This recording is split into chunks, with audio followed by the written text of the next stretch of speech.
La via delle Malghe dell'Altopiano dei Sette Comuni rappresenta sicuramente un qualcosa da fare perché? Appunto perché è un bel ambiente, possono andare e passeggiare grandi e piccoli, non ci sono difficoltà, però può anche girare lo sportivo o con la bicicletta, anche di corsa. L'altopiano da un punto di vista orografico rappresenta un unicum nelle Alpi. Sono 46.000 ettari, ci sono essenzialmente tre gradini, uno che si affaccia alla pianura, uno questo della conca di Asiago che c'è alle mie spalle e dopo un altro che è più in alto verso i 1.400-1.600 metri.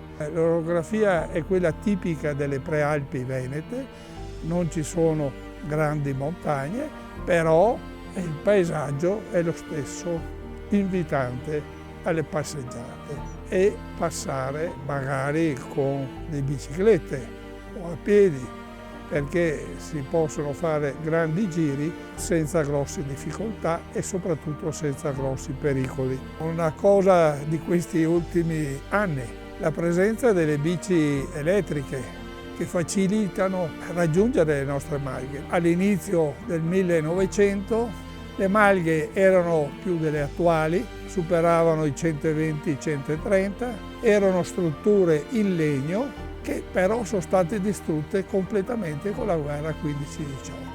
Alla ripresa, negli anni 20, c'è stato tutto un lavoro sia di rimboschimento ma soprattutto di costruzione delle nuove maglie, che praticamente sono quelle attuali.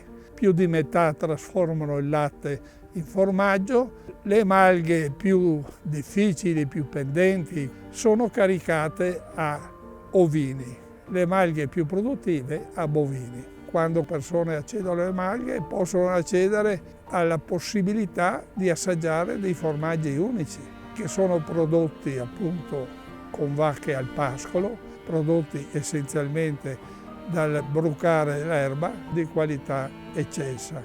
Chiaramente sono diversi da malga a malga, perché il prato, che è costituito da circa 80 specie diverse, erbacee, variano a seconda dell'altitudine, dell'esposizione, della gestione che c'è stata in quella malga, e perciò avremo sempre dei formaggi diversi di malga in malga. L'altopiano, tra l'altro, rappresenta un luogo che ha delle memorie storiche importantissime. Innanzitutto quelle relative alla guerra, soprattutto alla Prima Guerra Mondiale. Trincee, cabinamenti, baraccamenti, questi reperti, chiamiamoli così, sono tuttora presenti, sono stati anche recuperati da un punto di vista strutturale e sono in parte visitabili. Altro aspetto è quello di offrire agli turisti anche un posto di ristoro che può essere più o meno ampio. Si va dal semplice panino ai taglieri fino ad offrire magari una buona pasta asciutta col burro di montagna e la ricotta affumicata.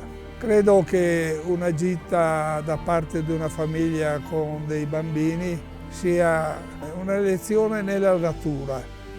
Si parte raccogliendo qualche fiore dal pascolo, si guardano gli animali, si cerca di capire i loro comportamenti, è possibile anche avvicinarli con un po' di discrezione, chiaramente. Però credo che siano esperienze che dopo, tornando giù in città, diventano dei bei ricordi.